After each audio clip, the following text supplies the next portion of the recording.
Hang tight and I'll show you how I made this poured resin inlay with my X Carve Inventables CNC machine.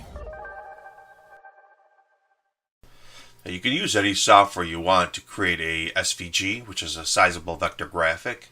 I happen to be a Corel person, so I'm going to use Corel Draw, and once I've created my picture, whether it be text like this or any kind of drawing that I would have created, I'm going to then export it out as an SVG, and once I do that, I'll name it and throw it on my desktop so I know where it is.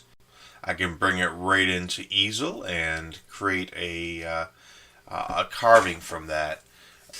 Now the first thing I notice is it's not really going to carve even with the smaller blade, so it'll probably cut, but it just is not going to fill it in properly.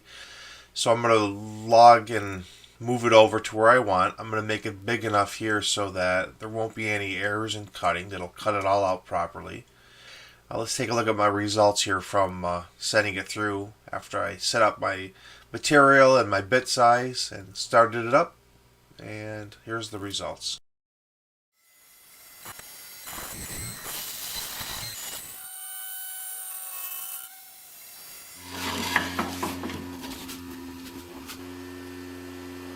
Not bad for a piece of pallet wood.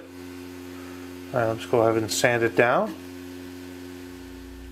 Okay, so here's my carving. I got it all done here, and it has my last name on there. But I thought I would try a little experiment with this. What I was thinking of doing is taking the inside, the recesses, and filling that with a resin.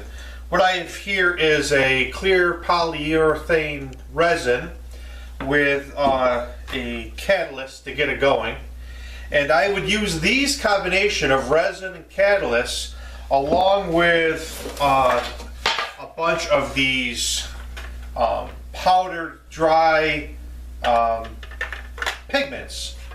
Now I get these pigments Perlex. I get them from the craft stores like Michael's. What I use these for was for casting pens. Same exact process I would do, but what I'm thinking about doing is filling the recess with casting resin and letting it dry and sanding it off. I'm going to use a method and filling the cavity here with just some sand, and that'll give me an idea of approximately how much resin I'm going to need to fill up in this container. Okay, so that's a good estimate of what's going to take to fill that with a little bit of overage. So I'll dump that all in here,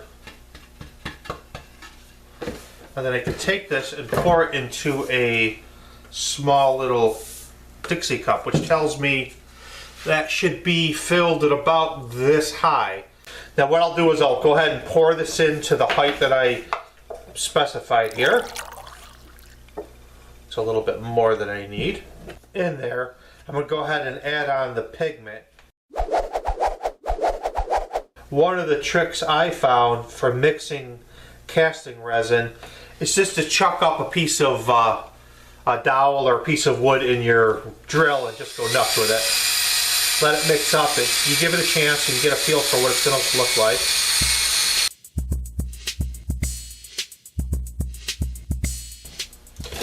Now when it comes to the catalyst, you got to kind of play it by ear. Now I think about 4 or 5 drops should be about right. 1, 2, 3, 4, 5, 6, 7. That sounds about right. If you put in too much, it gets brittle, but I guess in this case it's not a pen, so it doesn't really matter.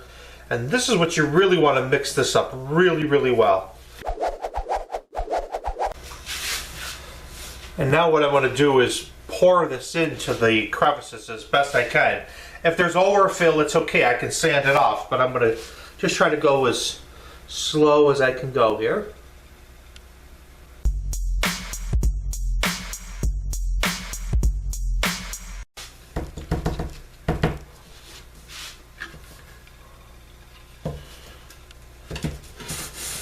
Alrighty, it's looking kind of cool here. So we'll go ahead and we'll let that set. I'm probably going to need to let it set for probably a good 12 to 20 hours, maybe overnight. And after that, it should be hard enough that I could sand off the excess and polish it up nice. Okay, and here we go, and it all came up pretty good. What I was able to do was go over with the chisel or a scraper and simply take all of that excess that over poured onto it, and went through and I'm sanding it up just so that I can get everything right to it. It's gonna be kind of hard to see it, but what's happened here is it's sort of recessed in. So what you can kind of see here is it's recessed in there a little bit. Once this is really completely hardened and cured 100%, I can go in there and I can buff that out a little bit. But for today's purposes, this has actually worked out pretty well. So now the next step is I'm going to just take this, and now that I've kind of had proof of concept, I can do this in other designs. Let me frame it out so I have a little something to hang on the wall here. Alright, what you'll see here is my little paddle board for when I do spray lacquer and acrylic so I can get around it. And I think it came out pretty good. It's got a nice little sheen to it. I think it's good for proof of concept as just a sort of a prototype. I used my last name, but of course you could do any kind of design or shape.